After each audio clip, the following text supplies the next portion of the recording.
বাস ও মোটরসাইকেলের সংঘর্ষে চট্টগ্রাম প্রকৌশল ও প্রযুক্তি বিশ্ববিদ্যালয়ের 2 শিক্ষার্থী নিহতের ঘটনায় 7 সদস্যের তদন্ত কমিটি গঠন করা হয়েছে।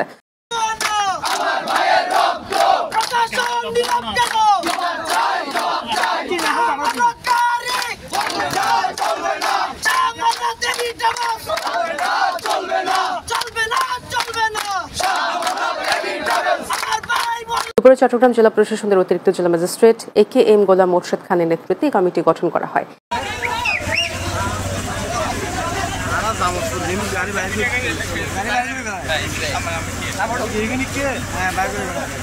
AKM গোলাম মোর্শেদ খান বলেন, সড়ক দুর্ঘটনায় চুয়েটের 2 শিক্ষার্থী নিহত ও 1 শিক্ষার্থী আহতের ঘটনার তদন্তে কমিটি গঠন করা হয়েছে।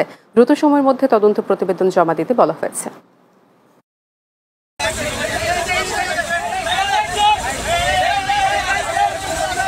আপনাদের সামনে উপস্থাপন করবো প্রেস ব্রিফিং এর মাধ্যমে। আর তার পর্যন্ত আমরা আপাতত এই দাবি নিয়ে কিছু বলতেছি না। আর কালকের ঘটনাটা কি হয়েছে এটা তীব্র প্রতিবাদটা একটু জানতে চাচ্ছি। আচ্ছা, আমাদের মূলত যে বন্ধু মারা গেছে, আমরা মূলত তাদের শাস্তি, যারা এখানে জড়িত ছিল বাসের ড্রাইভার এবং হেল্পার, তাদের মূলত শাস্তির জন্য আজকে এই দাবিটা আন্দোলনটা করতেছি। না চলা পর্যন্ত বেপরোয়া গতির জন্য আসলে এই অবস্থাটা হয়েছে আজকে। তো আমরা মূলত যতদিন পর্যন্ত এতে তাদের শাস্তি আইনে আওতায় আনতে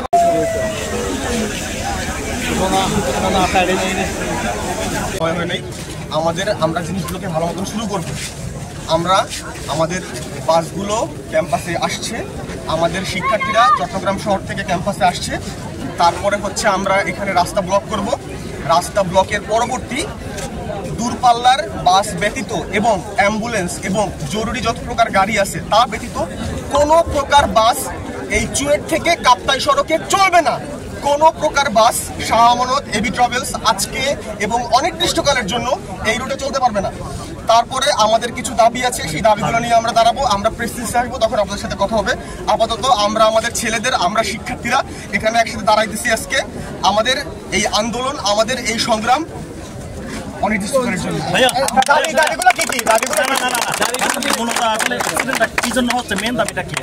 মেইন দাবিটা হচ্ছে এই যে আমাদের চুয়েট থেকে কাপ্তাই মহাসড়কে যানবাহনগুলো যাচ্ছে, এদের গতিসীমা হচ্ছে সম্পূর্ণ বেপরোয়া। আমরা প্রশাসনকে বারবার বলছি, তারপরও কোনো প্রকার দায়িত্ব নেওয়া হয়নি। এই দাবিগুলো, আমাদের অনেকগুলো দাবি আছে, 7 থেকে 8 দফা দাবি আছে। সেই দাবিগুলো আমরা প্রেসের সামনে বলবো, সবার সামনে বলবো। আপনারা ধৈর্য রাখেন, আমরা ইনশাআল্লাহ একসাথে বলবো।